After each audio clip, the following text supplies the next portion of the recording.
নমস্কাৰ বন্ধুসকল, স্বাগতম জনাইছোঁ আপোনালোকক আকৌ আমাৰ channel latest jobs and updates. আশা কৰোঁ সকলোৱে ভালে আছে। আজি মই আপোনালোকৰ মাজত আকৌ এটা নতুন ভিডিঅ' লৈ আহিছোঁ, যিটো বৰ্তমান ভাৰত চৰকাৰৰ বৃহৎ নিযুক্তিৰ পোষ্ট ওলাইছে। টোটেল ইয়াতে 39,481টা কনষ্টেবল জিডি পোষ্ট আছে। ইয়াৰ লাষ্ট ডেট কিমান আৰু ইয়াতে কি পোষ্ট আছে আৰু ইয়াৰ কোৱালিফিকেশ্যন আপোনালোকে ক্লাছ 10 পাছ হ'লে হ'ব। চ' আপোনালোকে যদি ক্লাছ 10 পাছ হয়, ভিডিঅ'টো শেষলৈ চাব কি পোষ্ট আছে আৰু আপোনালোকে কোনে এপ্লাই কৰিব পাৰিব আৰু ইয়াৰ এপ্লাই প্ৰচেছ কি মই গোটেইখিনি ডিটেইলছত কম। চ' আপোনালোকে প্লিজ ভিডিঅ'টো শেষলৈ চাব আৰু যদি আপোনালোকে আমাৰ চেনেলটোত প্ৰথমবাৰ আহিছে তেনেহ'লে প্লিজ আমাৰ চেনেলটো ছাবস্ক্ৰাইব কৰি ৰাখিব আৰু আগন্তুক নতুন চাকৰি খবৰ পাই থাকিবলৈ। চ' আৰু দেৰি নকৰি ভিডিঅ'টোলৈ আগবাঢ়ো। আজিৰ ভিডিঅ'টোত আমি আপোনালোকক ক'ব ওলাইছোঁ SSC কনষ্টেবল ৰিক্ৰুটমেণ্ট 2024ৰ বিষয়ে, য'ত বৰ্তমানৰ বৃহৎ নিযুক্তি ওলাইছে 39,481 কনষ্টেবল জিডি পোষ্টৰ কাৰণে আৰু পোষ্টটো আহিছে ষ্টাফ চিলেকশ্যন কমিশ্যনৰ ফালৰ পৰা আৰু ইয়াৰ লাষ্ট ডেট হ'ল 14 তাৰিখ 10 মাহ 2024 লৈকে আৰু নেম অফ পোষ্ট ইয়াতে দিয়া আছে কনষ্টেবল জেনেৰেল ডিউটিৰ কাৰণে আৰু নেম অফ এক্সাম ক'লে যেনেকে constable GD in central armed police force মানে CAPF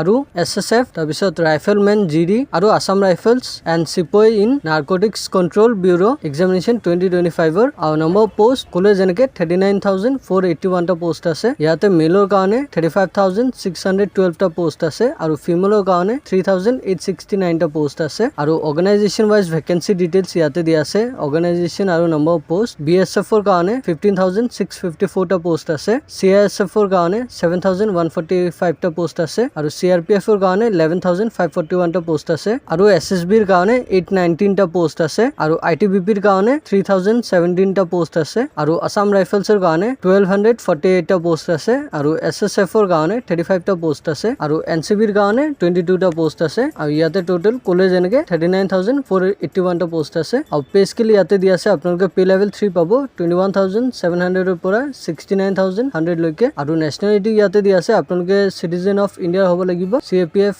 and AR are state UT area wise, hence a candidate must submit a domicile certificate PRC against his domicile state UT মানে আপোনালোকে ভাৰতীয় নাগৰিক হ'ব লাগিব CAPF and AR ষ্টেটৰ কাৰণে আৰু আপোনালোকে সাবমিট কৰিব লাগিব ডমিচাইল চাৰ্টিফিকেট অথবা PRC আপোনালোকে যেটো ষ্টেটৰ পৰা এপ্লাই কৰিব।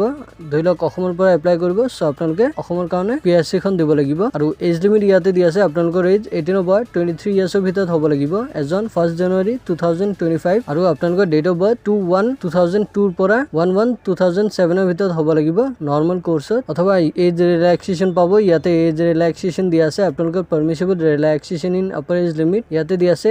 SC ST হলে 5 ইয়াৰ্ছৰ ৰিলেক্সেশ্যন পাব, OBC হলে 3 ইয়াৰ্ছৰ ৰিলেক্সেশ্যন পাব আৰু এক্স সাৰ্ভিসমেন হলে 3 ইয়াৰ্ছৰ ৰিলেক্সেশ্যন পাব আৰু এডুকেশ্যনেল কোৱালিফিকেশ্যন ইয়াতে দিয়া আছে। আপোনালোকে must have pass matriculation or class 10 examination যিকোনো ৰেকগনাইজ বোৰ্ড ইউনিভাৰ্চিটিৰ পৰা মানে আপোনালোকে ক্লাছ 10 পাছ হলে হ'ব, তেতিয়া আপোনালোকে এইটো পোষ্টবোৰৰ কাৰণে এপ্লাই কৰিব পাৰিব আৰু এপ্লিকেশ্যন ফি ইয়াতে দিয়া আছে। আপোনালোকে এটা এপ্লিকেশ্যন ফি দিব লাগিব যেটো ইয়াতে দিয়া আছে কেটেগৰী আৰু ফি। যদি আপোনালোকে UR মানে জেনেৰেল হয় তেনেহলে 100 rupees এটা পেমেন্ট কৰিব লাগিব আৰু OBC MOBC হলে 100 rupees এটা পেমেন্ট কৰিব লাগিব আৰু SC ST অথবা ওমেন হলে 1 পইচাও দিব নালাগে আৰু এক্স সাৰ্ভিসমেন হলেও আপোনালোকৰ 1 পইচাও পেমেন্ট দিব নালাগে আৰু পেমেন্ট মোড ইয়াতে দিয়া আছে। আপোনালোকে ভীম UPI নেট বেংকিং অথবা ভিসা মাষ্টাৰ কাৰ্ড মেষ্টৰ ৰূপে ক্ৰেডিট অথবা ডেবিট কাৰ্ড অথবা আপোনালোকে কেশ SBI ব্ৰাঞ্চত গৈও SBI চালান দি পেমেন্ট কৰিব পাৰে আৰু আপোনালোকে যেতিয়া এপ্লাই কৰিব তেতিয়া আপোনালোকে এক্সামিনেশ্যন চেণ্টাৰ ইণ্ডিকেট দিব লাগিব। অপচন থাকিব তাতে চুজ কৰিব লাগিব এপ্লিকেশ্যন ফৰ্মত যে আপোনালোকে কোনটো চেণ্টাৰৰ কাৰণে এপ্লাই কৰিব। ইয়াতে নৰ্থ ইষ্টাৰ্ণ ৰিজনৰ কাৰণে কেইটামান দিয়া আছে, মই কৈ দি আছো। গুৱাহাটীৰ কাৰণে দিছপুৰ ইয়াতে চেণ্টাৰ কোডটো হ'ল এইটো, তাৰপিছত ডিব্ৰুগড়ৰ কাৰণে ইয়াতে দিয়া আছে, তাৰপিছত যোৰহাট দিয়া আছে ইয়াতে, তাৰপিছত ইম্ফলৰ আছে, শিলচৰৰ আছে আৰু শ্বিলঙৰ ইয়াতে দিয়া আছে আৰু কোটো ইয়াতে দিয়া আছে অথবা ডিমাপুৰৰ ইয়াতে দিয়া আছে। আপোনালোকে ইয়াতে নিয়াৰ বাই চিটি চুজ কৰি ল'ব। ইয়াৰ ষ্টাৰ্টিং ডেটটো হ'ল 5 ছেপ্টেম্বৰৰ পৰা ষ্টাৰ্ট হৈছে আৰু ইয়াৰ লাষ্ট ডেট হ'ল 14 অক্টোবৰলৈকে আৰু schedule of computer based examination যিটো কম্পিউটাৰ বেছড আপোনালোকৰ এক্সামিনেশ্যন হ'ব সেইটো জানুৱাৰী অথবা ফেব্ৰুৱাৰী 2025ৰ ভিতৰত হ'ব। সো বন্ধুসকল ভিডিঅ'টো যদি হেল্পফুল পাইছে তেনেহলে লাইক এটা কৰি দিব আৰু আপোনালোকে যদি আমাৰ চেনেলটোত প্ৰথমবাৰ আহিছে তেনেহলে প্লিজ আমাৰ চেনেলটো সাবস্ক্ৰাইব কৰি বেল আইকনটো প্ৰেছ কৰি দিব আৰু আপোনালোকৰ বন্ধু বান্ধৱীৰ হাতৰ লগতো শ্বেয়াৰ কৰি দিব। সো আজিলৈ ইয়াতে সামৰিলো, ধন্যবাদ।